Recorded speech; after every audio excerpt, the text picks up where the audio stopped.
નમસ્તે વિદ્યાર્થી મિત્રો, મારું નામ ગોયલ સુરેશભાઈ જી. હું શ્રી રાધેકૃષ્ણ હાઈસ્કૂલમાં શિક્ષક તરીકેની ફરજ બજાવું છું. તો આજનો આપણો વિષય છે ધોરણ 10 માં સામાજિક વિજ્ઞાન, જેનો પ્રથમ ભાગ ભારતનો વારસો.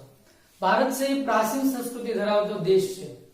ભારતના જે ગ્રંથ વિષ્ણુ પુરાણની અંદર ભારત વિશે કહેવામાં આવ્યું છે કે સમુદ્રની ઉત્તરે અને હિમાલયની દક્ષિણે આવેલો ભારત દેશ છે અને ભારતની અંદર વસવાટ કરતા જે લોકો છે તેને ભારતીયો તરીકે ઓળખવામાં આવે છે.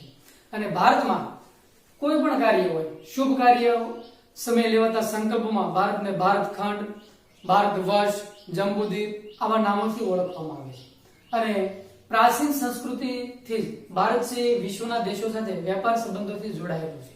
અને પ્રાચીન સમયથી યુરોપીયો અને ઘણી બધી પ્રજાઓ ભારતમાં વેપાર અર્થે આવી હતી અને ત્યારબાદ ભારતીય મહાખંડની અંદર તે ભળી ગઈ. આના દ્વારા ભારતીય સંસ્કૃતિમાં વિવિધતા આવી છે. આદાન પ્રદાન થયું સંસ્કૃતિનું, આપલે થઈ. એ લોકોની સંસ્કૃતિને આપણે અપનાવી, આપણી સંસ્કૃતિને એમણે અપનાવી, એટલે ભારતીય સંસ્કૃતિ છે તે એમાં વિવિધતા જોવા મળે છે. તો આ રીતે આજના ટોપિકની અંદર આપણે ભારતીય સંસ્કૃતિનો જે વારસો છે એના વિશે આપણે અભ્યાસ કરવાનો છે. તો એ સૌથી પહેલા આપણે વિદ્યાર્થી મિત્રો એ જાણીએ કે ભારત છે એ વિશ્વમાં જે ઘણા બધા દેશો છે એમાંથી વિસ્તારની દ્રષ્ટિએ 7મા ક્રમે આવે છે અને એશિયા ખંડને દક્ષિણ ભાગમાં આવેલો ભારત દેશ છે. તો આ રીતે ભારતનું સ્થાન છે ભૌગોલિક રીતે એ પણ મહત્વનું સ્થાન છે. અને ત્યારબાદ કે ભારતનો જે વારસો છે એ વૈવિધ્યસભર વારસો. શા માટે એમ કીધું છે? તો ભારત ભૂમિએ આપણને અને વિશ્વને સમૃદ્ધ અને વૈવિધ્યસભર વારસો આપ્યો છે. ભારતીય સંસ્કૃતિ શાંતિપ્રિય અને વ્યાપારી રહી છે. ભારતની જે પ્રજા છે, ભારતના લોકો છે એ પહેલેથી જ આપણી સંસ્કૃતિ જે છે એ આપણી શાંતિપ્રિય અને વ્યાપારી રહે છે. ભારતની સંસ્કૃતિમાંથી સત, શીત અને આનંદનો અનુભવ થાય છે. આપણી સંસ્કૃતિમાંથી આપણને સત, શીત અને આનંદ, હંમેશા સત્ય, હંમેશા એક પ્રફુલ્લિત મન અને આનંદિત, આવું આપણને આપણી સંસ્કૃતિ દ્વારા જ મળ્યું છે. ભિન્ન ભિન્ન સંસ્કૃતિ સાથેના આદાન પ્રદાન થકી ભારતીય સંસ્કૃતિ સમૃદ્ધ બની છે. જે પહેલા આપણે વાત કરી કે યુરોપીય પ્રજા ભારતમાં વેપાર અર્થે આવી હતી, ત્યારબાદ ભારતીય સંસ્કૃતિમાં તે ભળી ગઈ. તો આવી ભિન્ન ભિન્ન સંસ્કૃતિનું સમન્વય થયો અને એક ભારતીય સંસ્કૃતિ છે એ સમૃદ્ધ બની છે. સિંધુ ખીણની સંસ્કૃતિના લોકોથી શરૂ કરીને આજ દિન સુધીના લોકોએ ભારતને પોતાની આવડત, બુદ્ધિ, શક્તિ, કલા, કૌશલ્ય થી સમૃદ્ધ બનાવ્યું છે. ભારતના ભવ્ય વારસાના નિર્માણ અને ઘડતર માટે અનેક ઋષિ મુનિઓ, સંતો, વિદુષો, વિદ્વાનો, ચિંતકો, કલાકારો, કારીગરો, વૈજ્ઞાનિકો, સંશોધકો, સાહિત્યકારો, શિક્ષણ શાસ્ત્રીઓ, રાજનીતિજ્ઞો, ઇતિહાસકારો, સમાજ સુધારકો વગેરેનો ફાળો છે. જો ભારતીય સંસ્કૃતિને સમૃદ્ધ બનાવ્યું હોય તો એવા આપણે જે નામ લીધા છે એવા ઋષિ મુનિઓ, સંતો, વિદ્વાનો, વિદુષકો, કલાકારો, કારીગરો, સંશોધકો, સાહિત્યકારો, શિક્ષણ શાસ્ત્રીઓ આ બધાએ પોતાના મનના ભાવો, પોતાના વિચારો રજૂ કર્યા છે અને ભારતીય સંસ્કૃતિને એમણે સમૃદ્ધ બનાવ્યો છે. એમનો ફાળો ઘણો બધો છે.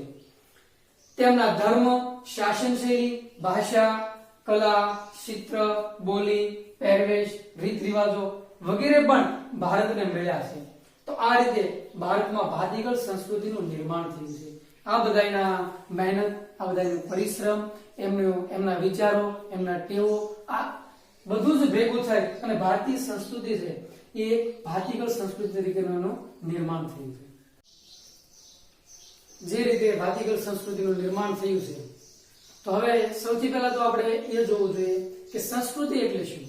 સંસ્કૃતિ એટલે જીવન જીવવાની રીત. તમે કઈ રીતનું જીવન જીવો છો, કઈ પદ્ધતિથી જીવન જીવો છો, તમારી સંસ્કૃતિમાં શેનો સમન્વય છે, સંસ્કૃતિમાં કેવા રીત રિવાજો છે, કેવી નીતિઓ છે, આ બધાનો સમન્વય એ સંસ્કૃતિ.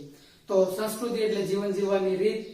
અને દેશ કે સમાજમાં કાળક્રમે બદલાતા સંજોગો અનુસાર જનજીવનમાં આવતો પરિવર્તન. કે દેશ અને સમાજની અંદર સમયાંતરે કોઈ પરિવર્તન આવે છે, કોઈ પરિસ્થિતિ ઊભી થાય છે તો એ પરિવર્તનો સુધારા, સામાજિક નીતિ, રીતિ ઇત્યાદિ વડે ભિન્ન ભિન્ન સમાજોની સંસ્કૃતિ બને છે. સંસ્કૃતિ એટલે માનવ મનનું ખેડા. સંસ્કૃતિનું નિર્માણ ક્યારે થાય? જ્યારે સમાજમાં કોઈ એ પરિસ્થિતિનું નિર્માણ થયું હોય, સમાજમાં જુદી જુદી સંસ્કૃતિને ભિન્ન ભિન્ન સંસ્કૃતિ ભેગી થઈ હોય, ત્યારે સમયાંતરે એક સંસ્કૃતિ બને છે. અને સંસ્કૃતિ એટલે માનવ મનનું ખેડા, કે માનવીના મગજમાંથી જે કઈ નવીનતા આવે, જેમ કલાકાર છે કંઈક નવીન બનાવે, કારીગરો છે પોતાની હુનર દ્વારા કંઈક અલગ બનાવે, ત્યારે આ બધા જ મુદ્દાઓ, આ તમામ બાબતો જ્યારે ભેગી થાય છે ત્યારે એક સંસ્કૃતિ બને છે અને જે સમાજ સમક્ષ આવે છે. તો સંસ્કૃતિ એટલે માનવ મનનું ખેડા, અને તેમાં માનવ સમાજની ટેવો, મૂલ્યો, આચાર વિચાર, ધાર્મિક પરંપરાઓ, રહેણી કહેણી અને જીવનને ઉચ્ચતમ ધ્યેય સુધી લઈ જતા આદર્શોનો સરવાળો એમ પણ કહી શકાય કે સંસ્કૃતિ એટલે સમાજની અંદર વ્યક્તિઓના આચાર વિચારો, ટેવો, મૂલ્યો, આ બધું ભેગું થાય જેને આપણે સરવાળો કહીએ છીએ. આ તમામ વસ્તુ, આ તમામ બાબત ભેગી થાય ત્યારે એક સંસ્કૃતિનું નિર્માણ થાય છે. અને એમાં આદર્શ વિચારો, જીવનને ઉચ્ચતમ ધ્યેય સુધી લઈ જવાનું છે. તમામ બાબતોનો સમન્વય થયા પછી જીવન છે કંઈક ઊંચા ધ્યેય સુધી જવું જોઈએ, તો એ નવીન સંસ્કૃતિ તરીકે જગતની અંદર આવે છે. હવે ભારતીય સંસ્કૃતિનો વારસો, કે આપણને વારસો એટલે શું? પહેલો તો પ્રશ્ન એ થાય કે વારસો કોને કહેવાય? તો સામાન્ય અર્થમાં આપણે વારસો એટલે આપણને આપણા પૂર્વજો તરફથી મળેલી ભેટ, એને આપણે વારસો કહીએ છીએ. કે આપણને આપણા પૂર્વજો તરફથી મળેલી અમૂલ્ય ભેટ, એને આપણે વારસો કહીએ છીએ, જે આપણને કઈ પ્રાપ્ત થાય છે. તો ભારતનો ઇતિહાસ હજારો વર્ષ પુરાણો છે, કે ભારતનો ઇતિહાસ જે છે એનો ઘણા બધા વર્ષો લાગ્યા છે, સમય ઘણો બધો લાગ્યો છે.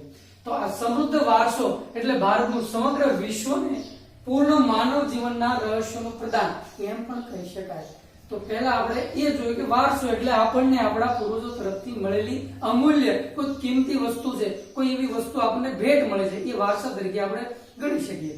તો વારસામાં આપણે કહેતા હોય કે અમને અમારા બાપ દાદા તરફથી જમીન મળી, જાગીર મળી, મકાનો મળ્યા, આ પણ એક વારસો કહેવાય છે. પણ બીજી દ્રષ્ટિએ જો જોઈએ તો કે ભારતનો ઇતિહાસ હજારો વર્ષ પહેલાનો છે, અને ભારતનો સમૃદ્ધ વારસો છે ભારતની પ્રજાને જ નહીં પણ એમણે આખા વિશ્વને એક વૈવિધ્યપૂર્ણ વારસાની ભેટ આપ્યો છે.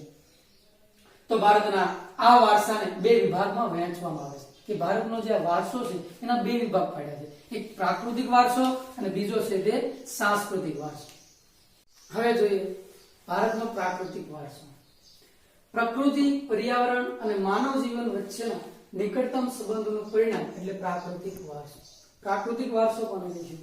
તો કે પ્રકૃતિ, પર્યાવરણ અને માનવ જીવન, આ ત્રણનો જે સંબંધ છે એનો નિકટતમ સંબંધ, કે નજીકનો સંબંધ. પ્રકૃતિ પણ આમાં સાથે આવી જાય છે, પર્યાવરણ પણ સાથે આવી જાય છે, અને માનવ જીવન, કે માનવ જીવન જે રીતે જીવાઈ રહ્યું છે અને એક પ્રકૃતિની સાથે આ નિકટતમ સંબંધોનો જે પરિણામ આવે છે એ આપણો પ્રાકૃતિક વારસો. અને પ્રાકૃતિક વારસો એ કુદરતની ભેટ છે, એ કુદરત દ્વારા નિર્માણ પામે છે, એ માનવ દ્વારા નિર્માણ થતું નથી. એમાં માનવની ભૂમિકા છે, માનવી એની સાથે જોડાયેલો છે, પણ એ પ્રાકૃતિક વારસો જે છે એ કુદરતની ભેટ છે, કુદરત દ્વારા આપણને મળેલું છે. જેની અંદર શેનો સમાવેશ થાય છે કે ઊંચા પર્વતો, નદીઓ, ઝરણા, સાગરો, લાંબા દરિયા કિનારા, વિશાળ મેદાનો, ખીણ પ્રદેશો, રણનો સમાવેશ થાય છે. કે જે પ્રકૃતિની બાબત જે છે, જે કુદરત દ્વારા જે નિર્માણ થયેલું છે, આ તમામ વસ્તુનો સમાવેશ પ્રાકૃતિક વારસાની અંદર થાય છે. તથા આ ઉપરાંત વૃક્ષો, વનસ્પતિ, જીવજંતુઓ, ઋતુઓ, પશુ પક્ષીઓ, પ્રાણીઓ અને વૈવિધ્યપૂર્ણ ભૂમિ દ્રશ્યોનો સમાવેશ થાય છે. ત્યારબાદ વિવિધ પ્રકારના ખડકો, ખનિજો, આ તમામ બાબતોનો આની અંદર સમન્વય થાય છે. આપણે પ્રકૃતિના સંતાન છીએ. પ્રકૃતિએ આપણી આહાર, પાણી, શુદ્ધ વાયુ તેમજ નિવાસ જેવી બધી જ આવશ્યકતાઓની વ્યવસ્થા કરી છે, કે મોટા ભાગની જે કંઈ આપણે જરૂરિયાત છે એ પ્રકૃતિ દ્વારા જ આપણે પૂરી કરીએ છીએ. એમાં ખાસ કરીને જે છે આહાર, કે જીવન માટે આપણે જીવવા માટે જે આપણે જરૂરી છે તે આહાર. ત્યાર પછી આવશે પાણી, કે પાણી વિના આપણે ઘડી પર રહી શકતા નથી.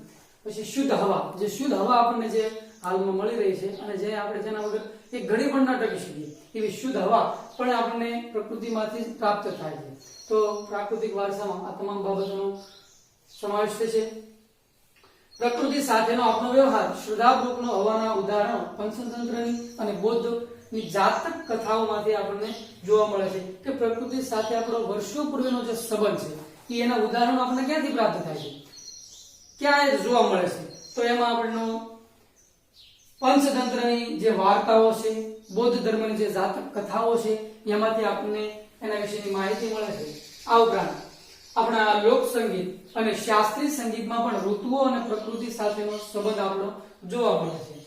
તેમાં આપણા ગીતો, તહેવારો, કવિતાઓ, ચિત્રોમાં પ્રકૃતિ અને ઋતુચક્રનું નિરૂપણ જોવા મળે છે.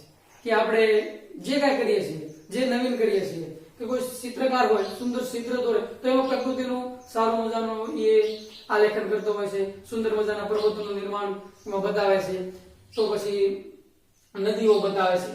અને લોકસંગીત જે લોકો દ્વારા ગાવામાં આવી રહ્યું છે એ લોકસંગીત, ત્યારબાદ શાસ્ત્રીય સંગીત છે. આ તમામમાં પ્રકૃતિનો એક સમન્વય છે અને એમાં આપણે જોઈ શકીએ છીએ. નિસર્ગોપચાર એટલે કે નેચરોપેથી, આયુર્વેદિક, યુનાની જેવી આ ચિકિત્સા પદ્ધતિ છે કે જે આપણે જ્યારે પણ બીમાર પડીએ છીએ ત્યારે કોઈ પણ પ્રકારની આમાંથી ત્રણમાંથી એક પદ્ધતિ આપણે અપનાવતા હોઈએ છીએ.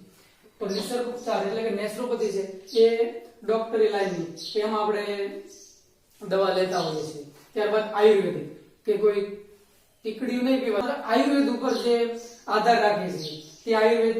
ત્યાર પછી યુનાની જેવી ચિકિત્સા પદ્ધતિ છે જે પ્રકૃતિ આધારિત છે. આ ત્રણ જે પદ્ધતિ છે એ પ્રકૃતિને આધારિત છે. ભારતના પ્રાકૃતિક વારસામાં જે મહત્વના જે મુદ્દાઓ જેને આપણે કહીશું છે બાબત છે તે જેનો સમાવેશ થાય છે એના વિશે આપણે જોઈશું. એમાં પહેલું છે ભૂમિ દ્રશ્યો, કે ભૂમિ આકારો દ્વારા અનેક ભૂમિ દ્રશ્યોનું સર્જન જોવા મળે છે. એમાં ઉદાહરણ તરીકે જોઈએ, હિમાલય પર્વતીય ભૂમિ આકાર છે અને હિમાલયમાં અનેક પ્રકારની ઉપયોગી વનસ્પતિ, ખનિજો, અવનવા પશુ પંખી અને શિખરો બરફથી છવાયેલા રહે છે કે તેનાથી મોટી નદીઓ બારેમાસ ભરપૂર પાણીથી સમૃદ્ધ રહે છે. હિમાલય જે ભારતની ઉત્તર દિશામાં આવેલો છે એ ભૂમિ આકારનું એક મહત્વનું ઉદાહરણ છે. તો એમાં હિમાલયની અંદર પશુ પક્ષીઓ, મોટી નદીઓ અને આ જે મોટી નદીઓ છે તે બારેમાસ નદીથી ભરપૂર રહે છે કે ચોમાસાની અંદર વરસાદ આવવાથી એમાં પૂર આવે છે અને ઉનાળામાં હિમાલયનો જે બરફ છે એ પીગળે છે ત્યારે પણ એમાં પૂર આવે છે. એટલે બારેમાસ તે પાણીથી સમૃદ્ધ રહે છે. ત્યારબાદ હિમાલયની અંદર તરાઈના જંગલો આવેલા છે. હિમાલયમાં અમરનાથ, બદ્રીનાથ, કેદારનાથ જેવા યાત્રાના સ્થળો પણ આવેલા છે, જેમાં નંદા જેવી શિખરો પણ મહત્વના છે. તો આ વાત થઈ ભૂમિ દ્રશ્યનું, કે જેના વિશે આપણે હિમાલય વિશે જોયું. તો હિમાલયમાં અમુક ઊંચા શિખરો પણ છે, જેમાં અમુક યાત્રાધામો છે. એવા નામ લઈએ તો અમરનાથ છે, બદ્રીનાથ છે, કેદારનાથ છે અને નંદાગીરી જે ઊંચો પર્વત જે છે, જે શિખર છે એ પણ હિમાલયની અંદર આવેલો છે. ત્યાર પછી છે નદીઓ, કે જે નદીઓ જે છે એ પ્રાકૃતિક માર્ગ પૂરો પાડ્યો છે. પ્રાચીન સમયથી આપણે જોઈએ કે જ્યારે જળમાર્ગ દ્વારા વેપાર થતો હતો ત્યારે એ પ્રાકૃતિક માર્ગ પૂરો પાડ્યો એમ પણ કહી શકાય. કે ભારતીય સંસ્કૃતિ સિંધુ અને રાવી નદીના કિનારે પાલન પોષણ પામી છે. કે આજથી 5000 વર્ષ પહેલા જોઈએ તો ભારતમાં જે સિંધુ નદીના કિનારે ભારતીય સંસ્કૃતિનો એક વિકાસ થયેલો છે, ત્યાં પાલન અને પોષણ પામી છે. તો એવી નદીઓમાં સિંધુ, ગંગા, યમુના, સરસ્વતી, નર્મદા, ગોદાવરી, કૃષ્ણા, કાવેરી જેવી નદીઓ આ પ્રગાઢ અસર ભારતીય જીવન ઉપર એને ઉપજાવી છે. અને આ બધી નદીઓ જે છે તેમણે પીવાનું પાણી, સિંચાઈ, વીજળી, ખેતી, જળમાર્ગ જેવી જરૂરિયાતો સંતોષવામાં આ નદીઓ અગ્રમ સ્થાને રહી છે. કે નદીઓ દ્વારા આપણને શું લાભ થાય, શું પ્રાપ્ત થાય છે એના વિશે આપણે જોઈએ તો કે પીવાનું પાણી જે આપણા માટે ઉપયોગી છે તે આપણે પીવાનું પાણી નદીઓના મારફતે આપણને મળે છે. ત્યાર પછી સિંચાઈ, ખેતીની અંદર તો વરસાદ ઓછો પડ્યો હોય તો સિંચાઈની સગવડ હોય તો તમે સારો એવો પાક પણ લઈ શકો છો. અને વીજળી, ટર્બાઇન ગોઠવી અને વીજળી પણ આપણે ઉત્પન્ન કરી શકીએ છીએ અને ખેતીમાં પાણીની સુવિધા પૂરી પડે છે. ત્યાર પછી જળમાર્ગ છે. આવી વિવિધ અગત્યની જે જરૂરિયાતો આપણી છે એ નદીઓ દ્વારા આપણે સંતોષી છે. ત્યારબાદ તેથી જ આપણે નદીઓને લોકમાતાનું બહુમાન આપ્યું છે કે નદીઓનો અતિ એટલો બધો ઉપયોગના કારણે આપણે નદીઓને લોકમાતા તરીકે પણ એનું બિરુદ આપ્યું છે. ત્યાર પછી ત્રીજો પાઠ છે વનસ્પતિ જીવન. પ્રાકૃતિક વારસાની અંદર વનસ્પતિનો પણ સમાવેશ થાય છે. તો એ વનસ્પતિ જીવન કે પર્યાવરણ ભારતીય પ્રજા છે એ પ્રાચીન સમયથી પર્યાવરણ પ્રેમી છે, જેની સાક્ષી આપણને ક્યાંથી મળે છે કે એનો પુરાવો છે તો વૃક્ષ પ્રેમ, પુષ્પ પ્રેમ અને છોડવાનો પ્રવૃત્તિનો આપણો આદર ભાવ એના દ્વારા આપણે જાણી શકીએ છીએ. અને ભારતમાં વડ, પીપળો, તુલસી વગેરેની પૂજા ધૂપદીપ કરવામાં આવે છે કે ભારતીય નિવાસી, ભારતના જે લોકો છે એ વૃક્ષોને ખૂબ છાય છે, ખૂબ એને પ્રેમ કરે છે. એવા પુરાવાઓ આપણે જોઈએ તો વડ છે, પીપળો છે, તુલસી છે, આની આપણે પૂજા કરતા હોય છે અને તુલસી છે એ આપણા આંગણામાં પણ જોવા મળે છે. વડ સાવિત્રી વ્રતમાં વડની પૂજા કરવામાં આવે છે કે વડ સાવિત્રી વ્રત જે આપણે આવે છે એની અંદર વડલાની પૂજા આપણે કરીએ છીએ. હરડે, આંબળા, બહેડા, કુવારપાઠું, અળસી, લીમડો વગેરે ઔષધિઓ તથા મોગરા, ગુલાબ, કમળ, ડમરો, સૂરજમુખી, ચંપો, નિશાગંધા, જુઈ વગેરે જેવા પુષ્પોએ માનવ જીવનને સુગંધિત અને સુવાસિત અને નિરામય તથા સમૃદ્ધ બનાવી દીધું છે. તો આ હરડે, આંબળા, બહેડા, કુવારપાઠું, અરડુસી, લીમડો આ જે ઔષધિની અંદર આવે છે, ક્યાંક ને ક્યાંક આપણે એનો ઔષધિ તરીકે ઉપયોગ કરીએ છીએ. ત્યારબાદ જે છે આ પુષ્પ કે મોગરા, ગુલાબ, કમળ, ડમરો, સૂરજમુખી, ચંપો, નિશાગંધા, જુઈ એને આપણે પુષ્પ તરીકે પણ લઈએ છીએ અને માનવ જીવનને એને સુગંધિત, સુવાસિત અને સમૃદ્ધ પણ બનાવી દીધું છે. હવે ત્યાર પછીનો મુદ્દો છે વન્યજીવન. પ્રાચીન સમયથી ભારત દેશ પ્રકૃતિ પ્રેમી હોવાની સાથે સાથે પ્રાણી પ્રેમી પણ સંસ્કૃતિ ધરાવતો દેશ છે. વાઘ, સિંહ, હાથી, ગેંડો, શિયાળ, રીંછ, હરણ, રોજ, સાબર, સસલા, અજગર, સાપ, નાગ, નોળિયા, ઘોઘ, શાહુડી જેવા અનેક જીવો જોવા મળે છે કે ભારતની અંદર આ બધા જ પ્રાણીઓ આપણને જોવા મળતા હોય છે. વિશ્વમાં એશિયાઈ સિંહો માત્ર ગુજરાતના ગીર જંગલોમાં જોવા મળે છે કે વિશ્વની અંદર જે ઘણા બધા દેશો આવેલા છે એમાં એશિયાઈ સિંહો છે એ આપણને ગુજરાતના ગીરના જંગલમાં જ જોવા મળે છે. વાઘ, મોર, ગરુડ વગેરે દેવદેવીઓના વાહન તરીકે આપણે એને સ્થાન આપ્યું છે. ઘણા બધા પ્રાણીઓ એવા છે કે જેને આપણે આપણી સંસ્કૃતિ પ્રમાણે દેવદેવીઓના વાહન તરીકે પણ એને સ્થાન આપ્યું છે. આપણી રાષ્ટ્રમુદ્રા જે છે એમાં 4 સિંહોની આકૃતિ જે છે એમાં ઘોડા તથા બળદની આકૃતિને મૂકી અને તેમનું મૂલ્ય પણ આપણે આંક્યું છે. આ એક મોટી બાબત છે. વળી આ વન્યજીવોની રક્ષા માટે અભયારણ્યો બનાવી તેમના સુરક્ષા માટે પણ આપણે કાયદા ઘડેલા છે કે આ વન્યજીવોને કોઈ નુકસાન ન પહોંચાડે, તેમનો ખોટી રીતે કોઈ શિકાર ન કરે એ માટે થઈ અને કાયદા બનાવ્યા છે અને એમને સુરક્ષા પૂરી પાડી છે. તો વિદ્યાર્થી મિત્રો, આજના લેક્ચરમાં બસ આટલું જ. હવે પછીના લેક્ચરમાં આપણે મળશું અને આગળના મુદ્દા પણ આ પાઠના જ ભણશું.